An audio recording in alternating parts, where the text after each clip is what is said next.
Welcome to Eyewitness News Conference. If you're just now joining us, we are talking with the candidates in the Atlanta mayor's race. With us now are John Jennings and David Librace. Thank you very much for joining us. Morse, why don't you begin the questioning? Thank you, Brenda. Mr. Librace, tell the voters what qualifications you have to be Atlanta's next mayor. Commissioner 7 years ago, have a lot of personal experience with the neighborhoods I grew up in. I don't believe, I should get that heavily involved in the way the politics are ran these days, because I don't think it's fair to a lot of people. But my experience is a lot of personal experience, and then the experience I had running for office and getting involved. I know what dirty politics are all about, and I don't want to be involved in dirty politics. What are the issues that would be important? What's part of a Librace platform?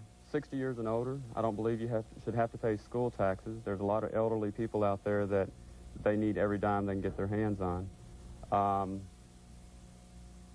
The police officer issue, 400, I don't think we need 400 new cops. I think we need to start out with 150. I think if we take the crime issue and give the neighborhoods back some rights in reference to handling their own crime. I mean, they're kids, for instance. You can't discipline a kid anymore. I mean, you can't whip the kid or you'll go to jail. The parents cannot handle their own kids because we're saying, no, you cannot make this kid mine. And then you expect to send that kid to school. That kid's not going to listen to anyone because he knows. You believe in paddling in school? Yeah, just a good firm discipline, yes. If it comes down to paddling, yes. I love children. I have 2 of my own.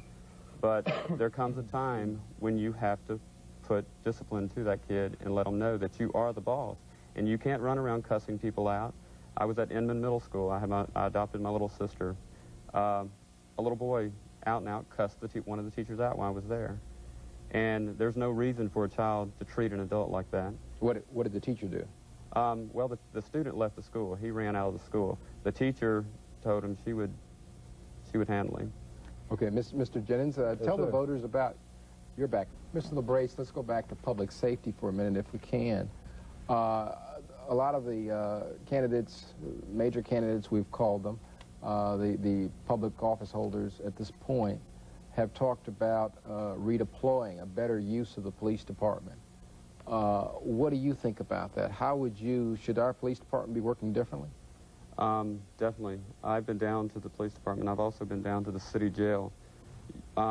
We need to get rid of some people in there, or else train them to the point where you have women that are sitting at the city jail that are painting their fingernails. It takes 20 minutes to get someone to answer answer a question.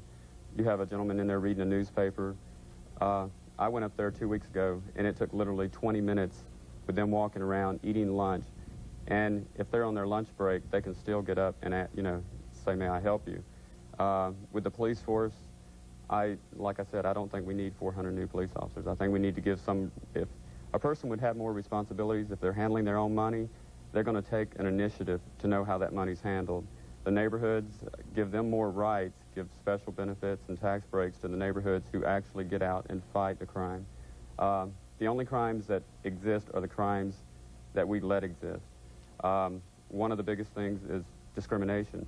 The city actually promotes discrimination, black against white, gay against straight, black against Chinese. How does the city do that? Well, as long as you're saying that one person's better than the other, or that you just can't do that anymore. This needs to be, the Olympics are looking down on us. People are looking at us with a magnifying glass. We have to become an international city and accept everyone for what they are. Well, in defense of the city leadership, we just recently had that survey done that showed that business people, as one category, ranked Atlanta at the top as a place to come establish a new business. So all can't be going wrong here. No, I'm not saying it's all going wrong, but there's a lot of those businesses that have came. There's just as many more that have left. There's a lot of businesses that are leaving out of Atlanta because you can't do certain things in Atlanta without being, people are sue happy. That has to stop. Mr. Jennings, I want to get you in on this conversation. You talk, Mr. Librace? One thing we need to start doing is we need to start by getting rid of Mr. Bell. You have a gentleman that's been convicted of cocaine trafficking and everything else in reference to all the stuff he's been involved in 7 years ago. And has he been convicted? Well, he wasn't convicted, I'm sorry. So. But he was brought up on charges of that. cocaine trafficking, and the stuff he's been involved in, it's not right to have that man as our chief of police. I don't know how he got an officer who put him there. You have a mayor right now that needs to also clean up his act.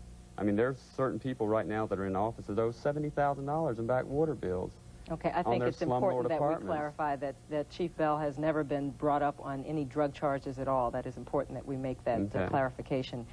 But nonetheless, you are suggesting that Chief Bell be ousted from office, that you would put someone else in his place to run the police department. I've met Mr. Bell, and I think he's very discriminatory towards gays. I think that someone definitely needs to be in there with a little open mind and give everyone equal opportunity. There's no reason to be the way these people are. To put on the airs, I mean, there's no reason for this anymore. A lot of things need to happen in this city. Let's move. Let's move. I talked with Mr. Jennings some about the tax structure. What would you do about the tax base, expanding it, and would that strategy include any kind of new government efficiency? We definitely need to start cutting back in taxes. I mean, we don't need to raise taxes. People are tired of getting their taxes raised. Right here, one of the platforms that I've been going on since I started was lowering the mayor's salary. I don't think 17% is good enough. There's no reason a mayor needs to make $100,000 a year. I agree with, what he said.